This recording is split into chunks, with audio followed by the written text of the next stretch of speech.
be talking about context. Specifically, the context surrounding a young person and the context our youth ministry takes place in. If you're anything like me, the word context might make you want to tune out straight away. Context is about looking back, which makes me think of history, which reminds me of Year 9 history class and having to memorise the dates of pottery from ancient Greece, which I hated. But don't let that deter you. Context, when it comes to people, not pots, is fascinating, especially young people, because it influences our practice. And the bottom line is, the more we know about context, the better we are at youth work.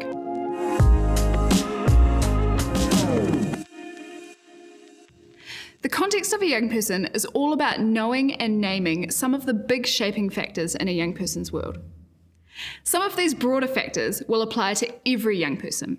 Some of these more specific factors will only apply to an individual. But part of being a great youth leader is being aware of those things that might play into the young person's context and adapting your youth work practice to better meet their needs. The second part of that sentence is key. Being aware of context is one thing, but actually changing the way you practice youth work is where the magic happens. So what are the things that contribute to this context?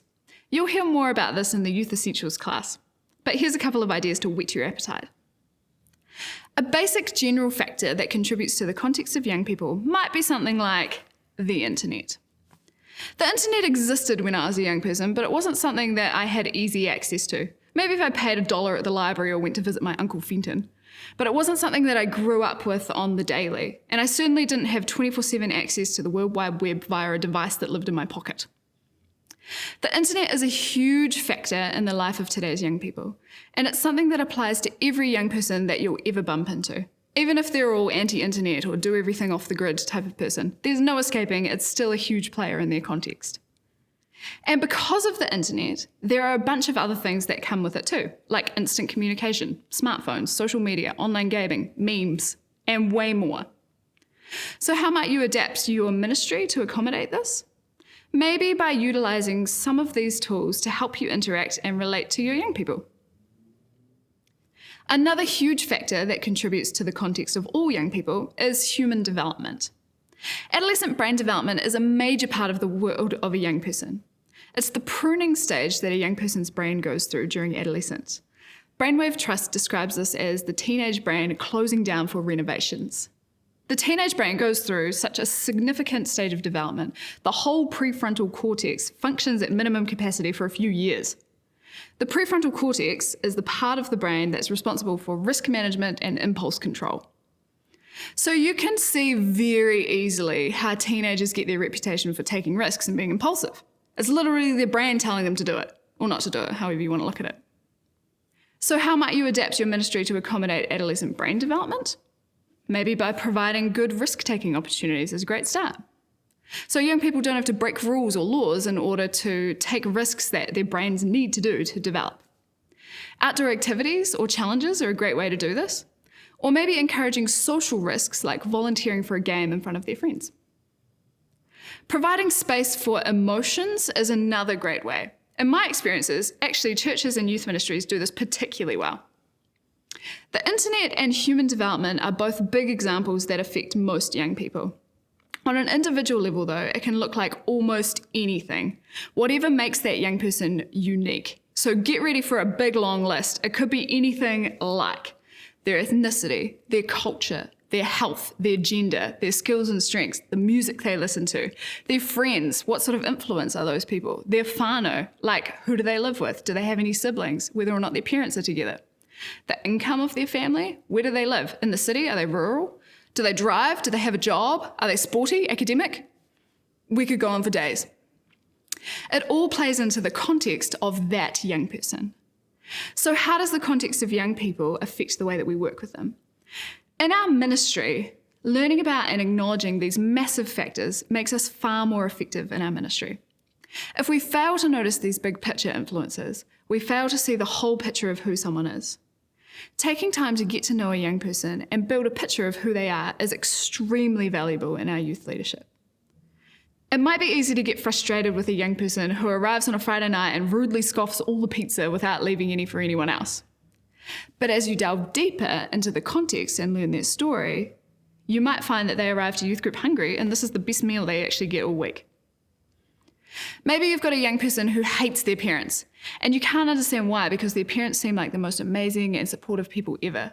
But again, as you delve deeper into their context, you might find that their parents' support is actually overwhelming and they have really high expectations of their child, which makes it super stressful for them. Context helps us to have empathy for our young people, and it helps us alter our youth work approach. There's no two young people who are the same, and therefore no cookie-cutter way of approaching youth ministry.